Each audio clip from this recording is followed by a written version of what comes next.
O governo de Santa Catarina divulgou o plano de contingência para a educação catarinense. Na edição de hoje, entenda como irá funcionar a reforma administrativa do governo federal.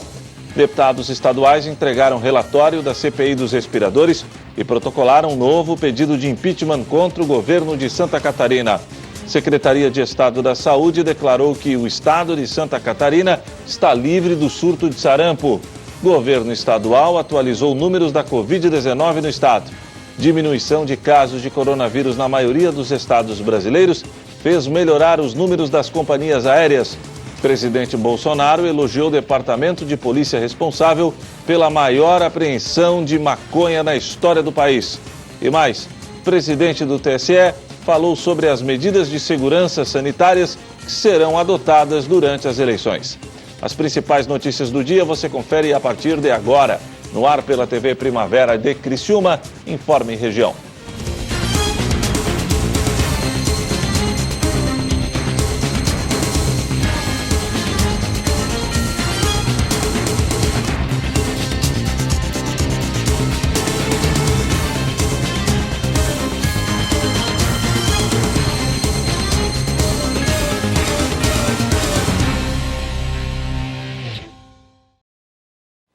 Hoje é quarta-feira, dia 9 de setembro do ano de 2020. A você que sintoniza a programação da TV Primavera de Criciúma, boa tarde. O governo de Santa Catarina divulgou hoje um plano de contingência para a educação estadual. Acompanhe na reportagem.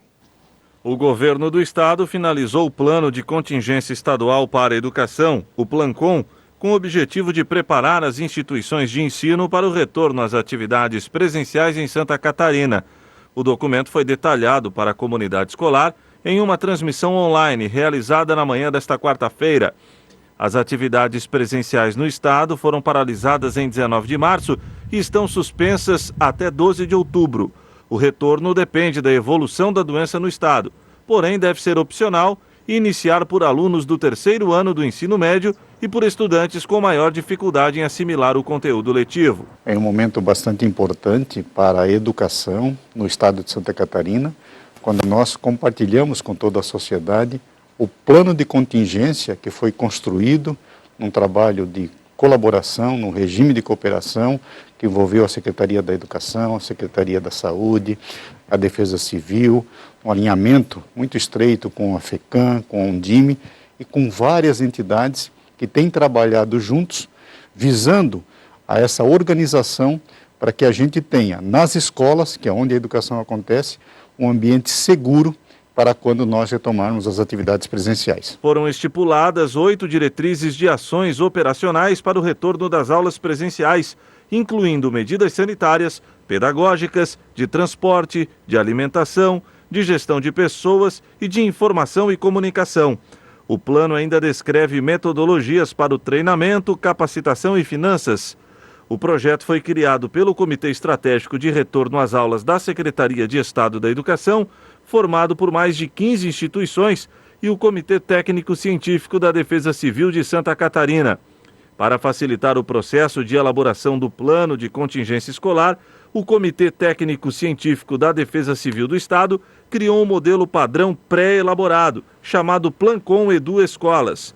O material inclui um caderno de apoio com perguntas e respostas que subsidiam a elaboração do plano e um tutorial de metodologias ativas para contextos extremos, com o objetivo de auxiliar os professores em suas atividades pedagógicas. Ainda sem data definida para a volta às aulas, a intenção foi discutir e criar mecanismos seguros para que os estudantes possam voltar às suas atividades sem correr riscos. Nós vamos iniciar pelos maiores, pelos estudantes que estão no terceiro ano e aqueles alunos que estão apresentando maior dificuldade em assimilar o conteúdo letivo. Então nós estamos falando de uma retomada de atividades pedagógicas. É um pouquinho diferente de retomada das aulas presenciais. Significa dizer que nas escolas nós teremos uma menor quantidade de estudantes, o que nos ajuda a cumprir os protocolos de distanciamento, por exemplo, né? E também que nós teremos professores por área de conhecimento, para tirar as dúvidas e reforçar todo aquele conteúdo que foi trabalhado pelos professores até aqui, no momento não presencial, e que continuará sendo promovido por esses professores até o final do ano. Então, nas escolas, os estudantes que retornarem serão, a começar dos maiores, e depois semanalmente a gente vai juntando outras turmas, e aqueles estudantes que estão apresentando mais dificuldade de aprendizagem e de assimilação do conteúdo. Todo o cronograma das capacitações será disponibilizado para os envolvidos nos próximos dias. A reunião de hoje, na verdade, ela é o resultado de uma série de ações, né, uma soma de esforços, várias estruturas, várias entidades unidas e discutindo protocolos e formas de retomada da atividade escolar no estado de Santa Catarina. Na verdade, isso é reflexo dessa discussão e gestão participativa, que é a proposta do governo. Obviamente que nós precisamos levar em consideração as questões sanitárias, mas é um grande passo e é mais uma demonstração da qualidade de gestão do nosso estado e da qualidade da rede hospitalar, seja ela na saúde, na educação e outras tantas que se envolvem nesse processo. Hoje o governo do estado entrega uma ferramenta de planejamento, né, não só para a Secretaria de Educação do estado, como também para os municípios e para toda a rede privada de ensino. Essa ferramenta ela foi construída a muitas mãos, não só por profissionais da Defesa Civil, da Saúde, da Educação, mas também por toda a sociedade, Tribunal de Contas, Ministério Público. E isso daí vai garantir, quando houver a possibilidade da volta às aulas, que seja feito de maneira segura, com todas as medidas sanitárias, para que nós tenhamos, então, o mínimo contágio possível das pessoas com o Covid. A semana em Brasília começou com a expectativa sobre a tramitação no Congresso da reforma administrativa enviada pelo governo na semana passada. Se aprovada, a proposta deverá impactar concursos que estiverem em andamento. Isso porque as novas regras devem ser aplicadas quando o profissional assumir o cargo, mesmo que ele tenha passado no concurso antes da vigência da lei. Concurseiros de plantão estão atentos às possíveis mudanças que trazem a reforma administrativa para o funcionalismo público. É que algumas medidas devem impactar diretamente os futuros concursados e quem estiver aguardando para tomar posse do cargo. De acordo com o Ministério da Economia, se a proposta for aprovada no Congresso sem alterações, algumas medidas passam a valer para o profissional que tomar posse a partir da data que a lei entrar em vigor, independente se o edital tenha sido publicado ou se ele tenha passado em algum concurso antes disso. Ou seja, quem passar em concurso mirando as atuais regras do funcionalismo público poderá iniciar o trabalho já sob um novo regime. Entre outras mudanças, a proposta prevê que o estágio probatório fará parte da seleção. Só aqueles com boa avaliação serão efetivados. Hoje, quem passa no concurso já assume o cargo de forma efetiva. Também pela proposta, a estabilidade do servidor fica restrita a carreiras típicas de Estado. Outros poderão ser demitidos, por exemplo, em situação de aperto das contas ou de reorganização das carreiras. Hoje, todos os servidores estão no regime jurídico único e têm estabilidade na carreira. Com a proposta, aumentam as possibilidades de desligamento do servidor por sentença judicial, que não precisa ter trânsito em julgado e por baixo desempenho, tema que ainda será definido por projeto de lei. Atualmente, o servidor pode ser demitido apenas por infração disciplinar ou por sentença judicial, quando não cabe mais recursos. Segundo dados do governo federal, em 2018 foram desligados 388 servidores, apenas 0,07% da força de trabalho. O texto enviado pelo governo, em formato de proposta de emenda à Constituição, ainda precisa ser aprovado pela Câmara dos Deputados e pelo Senado para virar lei. Como se trata de uma PEC, é preciso o apoio de 308 deputados e 49 senadores em 2 turnos de votação em cada casa. O presidente da Câmara, deputado Rodrigo Maia, também apresentou uma proposta de mudança para os servidores públicos da Câmara, com salários iniciais menores, mais tempo para ocorrerem as promoções e exigência de desempenho.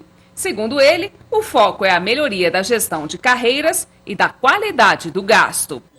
A gente pretende fazer, estamos encaminhando aos líderes, Vamos apresentar, se tivermos apoio, claro, projetos de lei, projetos de resolução, atos da mesa, para que a gente possa melhorar o trabalho da Câmara dos Deputados, para que a gente possa melhorar as carreiras dos servidores. Hoje elas são muito curtas, né? Os salários iniciais são muito altos, a gente precisa ter uma carreira mais longa, onde o mérito prevaleça, o estímulo a que você possa chegar no final da carreira. Acho que é um gesto que a Câmara faz. A gente já tinha, nossa reforma estava pronta há alguns meses, mas com a pandemia a gente atrasou e, por coincidência, uma boa coincidência, o governo encaminha a PEC. A PEC poderá também tratar de temas do Poder Legislativo, já que vai tratar também do servidor, a questão de estabilidade para os novos servidores, são temas que uma emenda constitucional pode tratar. Nós vamos tratar daquilo que cabe a projeto de lei. A seguir, deputados estaduais entregam relatório da CPI dos respiradores artificiais e protocolam um novo pedido de impeachment contra o governador de Santa Catarina.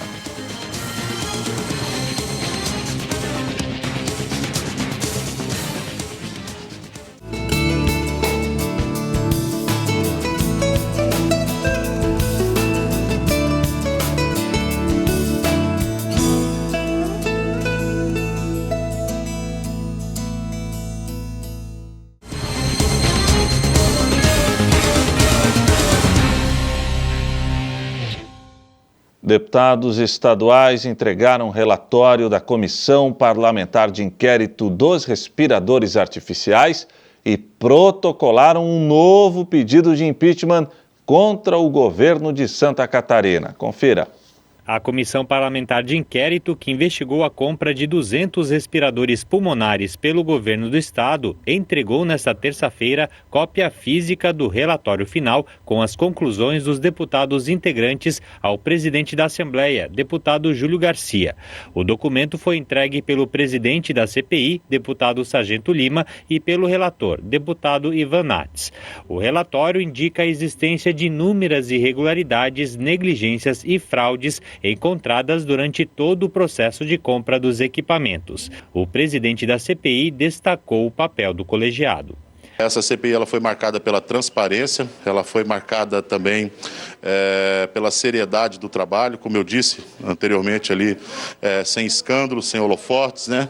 Mas conduzido de forma muito séria por todos os 9 deputados ali, que eu tive o orgulho de encerrar hoje o trabalho. E como eu disse, a missão nos foi dada, está sendo entregue o relatório, enfim, né? É com bastante satisfação que nós chegamos a cada conclusão de cada trabalho que é feito aqui dentro da Assembleia Legislativa.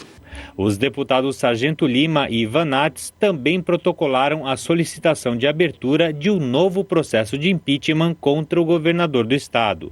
O novo pedido é baseado nas conclusões da CPI contidas no relatório final, que apontam para a responsabilização do governador por omissão e ineficiência durante o processo de compra dos respiradores. A nova representação agora será analisada pela Procuradoria-Geral da Assembleia. O que nós colhemos nos dão a certeza de que há participação efetiva de vários agentes do governo, sobre o comando do governo e sobre as vistas do governador nessa compra que marcou a história tragicamente de Santa Catarina. Agora, cabe às autoridades policiais, às autoridades judiciárias, instaurar os devidos procedimentos para a recuperação dos recursos. E cabe à Assembleia Legislativa, isso foi feito, a apresentação do pedido de impeachment, mais um pedido de impeachment contra o governador, por esse prejuízo que foi causado a Santa Catarina. Santa Catarina está livre do surto de sarampo que atinge o estado desde o ano passado. Pelo menos é o que diz um relatório da Secretaria de Saúde. Após 21 semanas sem registros de novos casos de sarampo, a Secretaria de Estado da Saúde confirmou o fim do surto da doença no estado, que começou em julho de 2019.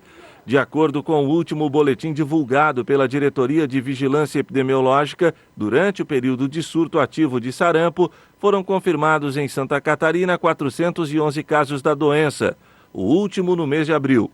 Segundo o protocolo da Organização Pan-Americana da Saúde, são necessárias ao menos 12 semanas consecutivas sem registros de novos casos para que o surto da doença seja considerado encerrado.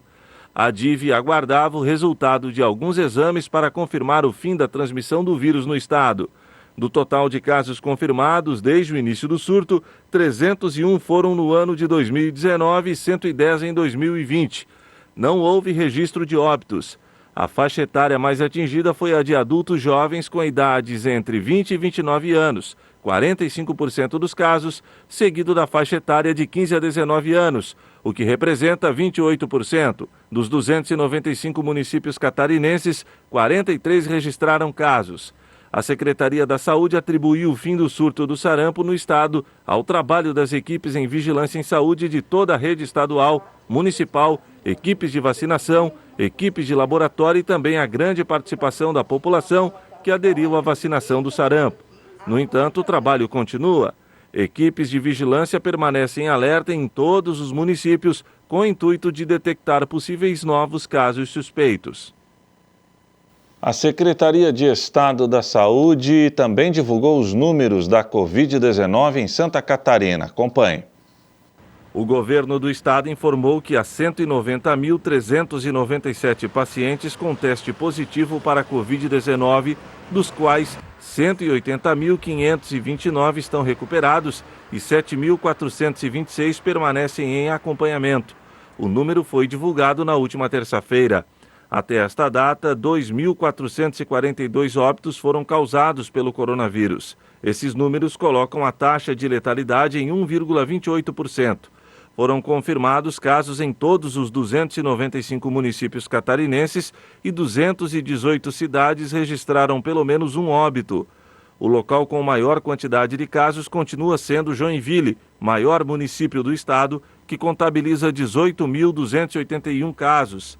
Na sequência, aparecem Florianópolis, 11.713 casos, Blumenau, 10.851 casos, Balneário Camboriú, 6.825 casos, Itajaí, 6.692 casos, São José, 6.144 casos.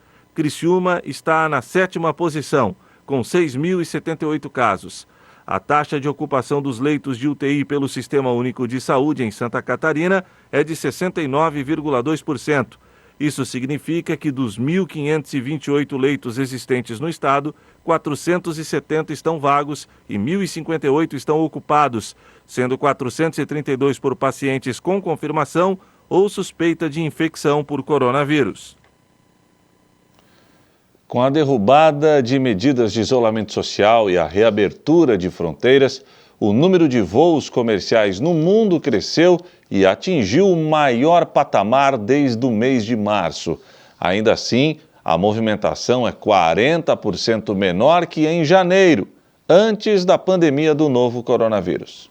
A semana de maior paralisação da aviação no ano foi de 18 a 25 de abril, quando a quantidade de aviões comerciais no ar era 75% menor do que no período pré-pandemia. Em comparação com a média de voos no fim de agosto, houve aumento de mais de 40.000 decolagens por dia. A retomada é mais lenta nas Américas, onde o volume de novos casos de Covid-19 ainda é bastante expressivo. No aeroporto de Guarulhos e no JFK, em Nova York, a média diária de voos na penúltima semana de agosto equivale a 64% e 50%, respectivamente, do que se registrava no mesmo período de março. Naquele momento, Itália, Espanha e França já passavam por lockdown para conter o vírus, mas as medidas de isolamento ainda começavam a ser implementadas nos Estados Unidos e no Brasil. Em território italiano, o primeiro decreto de quarentena que suspendeu aulas e restringiu o comércio e a circulação de pessoas é de 7 de março. No mesmo mês, no aeroporto de Milão, região mais afetada, apenas 8 das 142 decolagens previstas decolaram. Segundo o Gabinete de Estatísticas da União Europeia, houve queda de 75% no turismo em junho, na comparação com fevereiro, e o setor aéreo reduziu as operações em 73%. Com o controle da epidemia, a Europa tem passado desde o fim de junho por processo de reabertura gradual de suas fronteiras internas e externas, mas com restrições a países onde a Covid-19 está fora de controle, caso do Brasil. O verão no hemisfério norte deu gás à retomada no setor aéreo, com o aquecimento do turismo. Hoje, há 12 vezes mais decolagem no aeroporto de Milão do que em março. Ainda assim, o volume equivale à metade do que se registrava antes da pandemia, em fevereiro. Em Paris e Madrid, a situação é semelhante. Os aeroportos estão mais cheios, mas distantes do volume normal. Enquanto isso, ameaças de novos surtos começam a surgir, dado o aumento do contágio, principalmente entre jovens europeus. Com capacidade para mais de 100 milhões de passageiros por ano, o aeroporto de Pequim foi um dos primeiros no mundo a reduzir o número de voos devido à política do governo chinês de tentar conter a disseminação do coronavírus surgido em Wuhan. Nos dias atuais, há quase 3 vezes mais decolagens que em março. São mais de 450 por dia, mas a capacidade real supera 600 voos diários. A seguir, presidente do TSE fala sobre as medidas de segurança sanitárias que serão adotadas durante as eleições.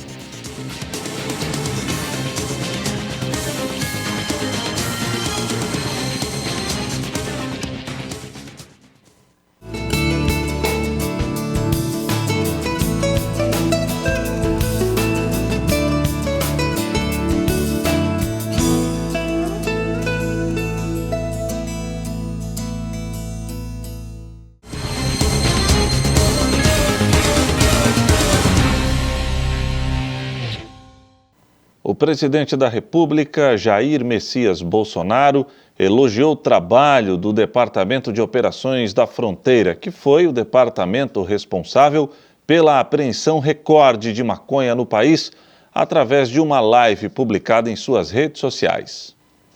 O presidente Jair Bolsonaro elogiou o trabalho do DOF, Departamento de Operações de Fronteira, através desta live publicada na rede social Facebook. Eu elogio aqui a DOF, né? É Departamento de Operações de Fronteira de Dourados, Mato Grosso do Sul. Da Polícia Militar de Mato Grosso do Sul, estado onde eu servi por 3 anos, né? 79, 80 e 81, lá em Nioaque. Então, parabéns à PM lá de Mato Grosso do Sul por essa apreensão aí monstruosa de drogas. O elogio faz referência à maior apreensão de maconha da história do país, em Maracaju, no Mato Grosso do Sul, no dia 26 de agosto. Policiais militares do DOF flagraram esta carreta abandonada com 33 toneladas e 300 quilos da droga em uma estrada vicinal. 2 homens que seguiam na frente da carreta em veículos distintos foram presos, acusados de fazer o serviço de batedores, avisando sobre a fiscalização na estrada. Documentos também foram apreendidos para passar por análise. Ao lado do presidente na transmissão ao vivo pelas redes sociais, o ministro da Justiça destacou o apoio do governo federal nas ações do departamento. Maior apreensão, recorde lá deles, dos policiais do Mato Grosso do Sul, com apoio também do Ministério da Justiça, com as diárias e com os custeios da operação. 33 toneladas de maconha, parabéns aos policiais do Mato Grosso do Sul. O DOF tem feito apreensões recordes na fronteira do Brasil com o Paraguai, em Mato Grosso do Sul. Foram mais de 180 toneladas até agora, quase 147% a mais do que o ano passado inteiro. Um prejuízo aos traficantes superior a R$1 bilhão. Bolsonaro ainda relembrou a visita a Dourados, cidade que fica a sede do DOF, em 2018, quando ainda era pré-candidato à presidência da República. Na pré-campanha eu estive lá, se não me engano, em 2016, 2017, e vi como eles atuavam na fronteira, com a fronteira seca, né? Não tem rio, mas não sei ali em Bela Vista, o Rio Apa, mas uma fronteira seca praticamente com o Paraguai. Durante a visita há 2 anos, chegou a vestir a camiseta da corporação durante evento com empresários e falou do apoio que pretendia oferecer à atuação das polícias na região de fronteira. O presidente do Tribunal Superior Eleitoral, ministro Luiz Roberto Barroso, falou sobre os cuidados sanitários que serão tomados pelas autoridades durante as eleições municipais, que neste ano serão realizadas no mês de novembro. Confira. O presidente do Tribunal Superior Eleitoral, ministro Luiz Roberto Barroso, concedeu entrevista coletiva para apresentar à imprensa e à sociedade o plano de segurança sanitária para as eleições municipais de 2020, elaborado pela consultoria sanitária gratuita formada por especialistas da Fiocruz e dos hospitais Sírio-Libanês e Albert Einstein. A votação ocorrerá no dia 15 de novembro, em primeiro turno, e no dia 29 do mesmo mês, em segundo turno, onde houver. O ministro Barroso abriu a coletiva apresentando o histórico das principais ações realizadas pela Justiça Eleitoral, como as reuniões com os especialistas em epidemiologia e médicos sanitaristas, tanto para discutir o adiamento do pleito quanto para propor protocolos sanitários de segurança. Barroso apontou ainda quais os cuidados devem ser tomados nos dias de votação, de modo a impedir que as eleições sirvam de vetor de propagação do novo coronavírus. O ministro ainda falou sobre o recrutamento dos mesários voluntários que trabalharão durante o pleito. O magistrado garantiu que o efetivo será suficiente para garantir a tranquilidade da população no dia do voto. Nos estados que nós já temos informações, em estados como Rio de Janeiro, Paraná, Tocantins e Pernambuco, nós já temos o dobro de mesários voluntários que tivemos nas eleições de 2016 e a campanha ainda vai até o dia 16. E em São Paulo tivemos também um aumento expressivo, embora ainda não o dobro. Portanto, apesar da pandemia, sobretudo as pessoas que não estão em grupo de risco, têm revelado uma imensa disposição para participar desse momento cívico importante da vida brasileira, que é a realização das eleições. Ele também destacou que o Brasil tem a quarta maior democracia do mundo, pois conta com mais de 147 milhões de eleitores, o que dá uma média de 435 eleitores por sessão eleitoral. Segundo o ministro, hoje há mais de 95 mil locais de votação em todo o país e mais de 401 mil sessões eleitorais. Sobre a segurança sanitária dos eleitores, Barroso explicou como funcionará o processo durante o momento da votação, já que inúmeras pessoas usarão as mesmas urnas eletrônicas. A urna não será higienizada. Como é que nós estamos assegurando a asepsia, se estiver lembrado? O eleitor, ao passar pela mesa e após a identificação, ele passa álcool gel na sua mão, ele higieniza a sua mão, de modo que ele vai chegar na urna com a mão limpa pelo álcool gel. E para minimizar qualquer risco, depois de votar, ele higienizará a mão com álcool gel novamente. Portanto, nós imaginamos que não haja risco de contágio pelo contato com a urna, porque todo mundo chegará lá com a mão higienizada por álcool gel. A principal mensagem da Justiça Eleitoral é a de que o eleitor permaneça de máscara desde o momento em que sair de casa, evite contato físico com outras pessoas e cumpra o dever cívico da forma mais ágil possível, sem permanecer tempo desnecessário nos locais de votação. Apesar do momento singular, o ministro não teme que o número de eleitores diminua em virtude da pandemia. Pelo contrário, eu tenho percebido uma sociedade extremamente mobilizada, consciente e participante, de modo que eu imagino que nós possamos ter o mesmo comparecimento constante dos últimos tempos, ou talvez até um pouco mais. Sempre lembrando que as eleições municipais são as eleições mais próximas do cidadão. Ninguém mora na União, ninguém mora no Estado, as pessoas moram mesmo no município e é ali que tem a capacidade de fazerem maior diferença. Além do que, a definição dos prefeitos agora e dos vereadores tem um papel decisivo nas eleições seguintes gerais, que são as presidenciais e para governadores. De modo que eu acho que tanto a classe política quanto o eleitorado devem estar mobilizados e ter todo o interesse de participar. E o Informe Região desta quarta-feira fica por aqui. Eu voltarei amanhã, se Deus assim permitir. Boa noite.